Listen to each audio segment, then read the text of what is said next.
Madam, Sahara బాధితులు 2 తెలుగు రాష్ట్రాల్లో ఎంతమంది ఉన్నారు? సహారా సంబంధించి ధర్మ పోరాటం ఎప్పటి నుంచి చేస్తున్నారు? నమస్తే అండి. జై స్వరాజ్ వరల్డ్ ఛానల్ వాళ్ళకి మొత్తం యావత్ భారతదేశం తరఫున నేను శతకోటి ధన్యవాదాలు తెలియజేసుకుంటున్నా. It's a exclusive interview. ఇది నిజంగా ఒక సంచలనాత్మకమైనటువంటి న్యూస్ కావాలి అని చెప్పి నేను ఆశిస్తున్నాను. ముఖ్యంగా జై స్వరాజ్ ఛానల్ వాళ్లకు అభినందనలు కూడా తెలియజేస్తున్నాను.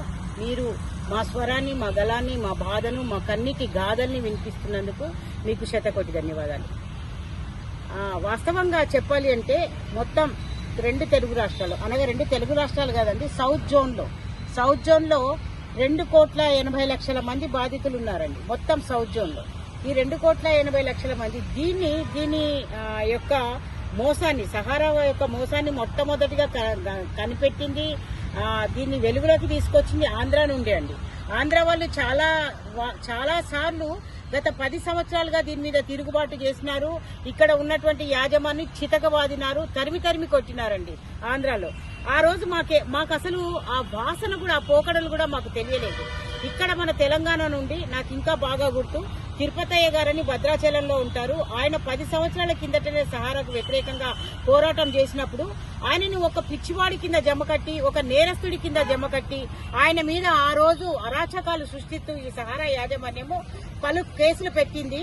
ఆ రోజు ఆయనను ఒక ఏమంటారంటే సంస్థకు వ్యతిరేకంగా పనిచేస్తున్న వ్యక్తిగా ఆయన మీద ముద్ర వేసినారు. కానీ నిజంగా చెప్పాలంటే ఇప్పుడు యావత్ భారతదేశంలో మొట్టమొదటిగా సహారా యొక్క మోసాలను వెలికితీసింది జనగామ బ్రాంచ్ అండి. ఎలా జనగామ బ్రాంచ్ అంటే, జనగామ బ్రాంచ్ లో పనిచేస్తున్నటువంటి మేనేజర్ గారు దృష్టికి మేము ఇది తీసుకెళ్లడం జరిగింది. ఇక్కడ ఏదో లొసుగులు జరుగుతున్నాయి. ఎందుకంటే సహారా యాజమాన్యము 2012లోనే పబ్లిక్ కి డబ్బులు ఇచ్చేయాలని సుప్రీంకోర్టు తీర్పు ఆదేశించినప్పటికీ కూడా దాన్ని నిర్లక్ష్యం చేస్తూ రాత్రికి రాత్రే ఇటు కస్టమర్లకు తెలియనీయకుండా, ఏజెంట్లకు తెలియనీయకుండా ఒక స్కీమ్ లో నుండి ఇంకొక స్కీమ్ లోకి వాటిని మార్చివేసి పబ్లిక్ కి మాత్రం పేమెంట్ చెప్పినట్టుగా సుప్రీంకోర్టు దృష్టికి వాళ్ళు తీసుకెళ్లడం జరిగింది. అప్పుడు ఇది మేము గ్రహించి వీళ్ళు తప్పు చేస్తున్నారు, డబ్బులు ఇవ్వకుండా ఎలా డబ్బులు ఇచ్చారని చెప్పేసి వీళ్ళు షో చేస్తున్నారని చెప్పి మేము సుప్రీంకోర్టులో రిట్ పిటిషన్ వేయడం కూడా జరిగిందండి. అప్పుడు ఆర్టీఐ ద్వారా మేము సేకరించిన వివరాల ప్రకారం సుప్రీంకోర్టు సహారా యాజమాన్యాన్ని అడిగింది. ఎందుకంటే 19,000 రూపాయలు ఎక్సీడ్ అయిన తర్వాత ఏ వ్యక్తికైనా కూడా ఇమీడియట్ గా చెక్ రూపంలో డబ్బులు చెల్లించాల్సి వస్తుంది. చెక్ రూపంలో డబ్బులు చెల్లించాల్సి వచ్చినప్పుడు సహారా యాజమాన్యం చెక్ రూపం ఎలా ఇచ్చారు, అసలు మీరు పబ్లిక్ కి ఏ విధంగా మీరు పేమెంట్ చేసినారు అని అడిగినప్పుడు సహారా యాజమాన్యం దగ్గర ఎలాంటి జవాబు లేదండి.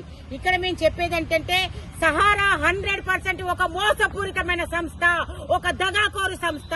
ఈ సంస్థ వెనుక కొమ్ము కాస్తున్నటువంటి వాళ్ళు ఎవరైనా కూడా దోషులే.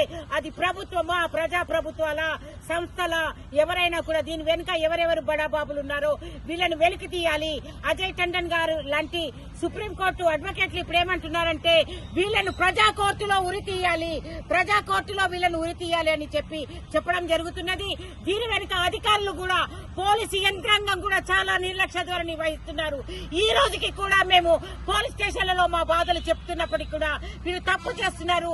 తెల్ల కాగితాల మీద, రసీదుల మీద ఈ రోజు కూడా డబ్బు వసూలు చేస్తున్నారంటే ఎందుకయ్యా మీరు వాళ్ళని అరెస్ట్ చేయట్లేదు? ఏ కారణం చేత మీరు అరెస్ట్ చేయట్లేదు?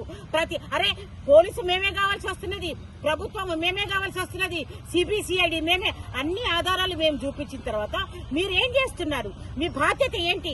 కనీసం దొంగతనం చేస్తున్నాడు అని రెడ్ హ్యాండెడ్ గా ఆ వ్యక్తిని మేము ముందు ప్రవేశపెట్టినా కూడా మీరు ఆ వ్యక్తులను ఎందుకు అరెస్ట్ చేయట్లేదు? దీని వెనుక కారణం ఏంటి అని మేము ప్రశ్నిస్తున్నాము. ప్రభుత్వాలు తెలంగాణలో గడీల పాలన పోయి ఇప్పుడు మనకు తెలంగాణలో కాంగ్రెస్ సర్కారు నెలకొనింది. కనీసం ఈ సర్కారు అన్నా కూడా మాకు న్యాయం చేస్తుందని మేము భావిస్తున్నాము. అయ్యా, ఎలక్షన్ కోడ్ కాదయ్యా, మాకు ఏ కోడ్ వచ్చినా మాకు అవసరం లేదు. మేము గరీబోళ్ళం మేము అందించలేకపోతున్నాము. యావత్ సౌత్ ఇండియాలో 2 కోట్ల మంది పైన బాధితులు ఉన్నారండి. మరి 2 కోట్ల మంది బాధితులు అంటే ఎంత పెద్ద ప్రపంచాన్ని సృష్టించడానికి అవకాశం ఉంటుందో ఒకసారి మీరు ఆలోచించుకోండి. మీడియా సోదరులందరికీ కూడా నేను విజ్ఞప్తి చేస్తున్నానయ్యా, మా బాధలు వినండి, మా గాథలు వినండి.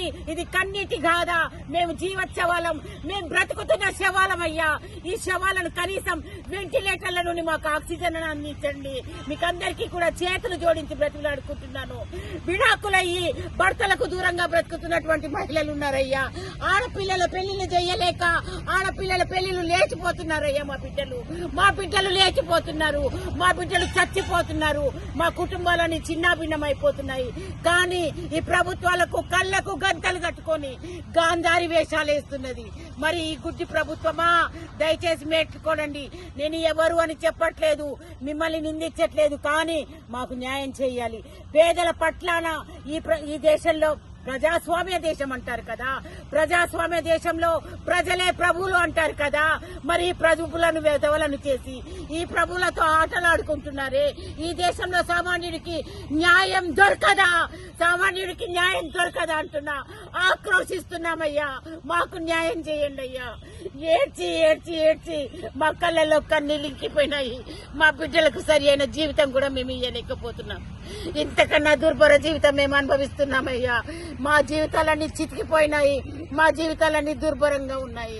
మేమెవరికి చెప్పుకోవాలో అర్థం కావట్లేదు, ఎవరు న్యాయం చేస్తారో కూడా అర్థం కావట్లేదు. మీ అందరికీ చేతులెత్తి నమస్కరిస్తున్నా.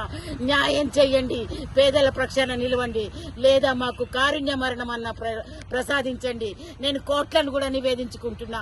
ఇంత దుర్భరమైన జీవితం కంటే ఇంకా బ్రతకలేమయ్యా. ఈ బ్రతుకుల కంటే కూడా మాకు కారుణ్య మరణం అన్న ఇవ్వండి, లేదనుకుంటే న్యాయం చేయండి. మీకు చేత కాదనుకుంటే మేము చేతనయ్యేటట్టు మీ వెనక ఉంటాము.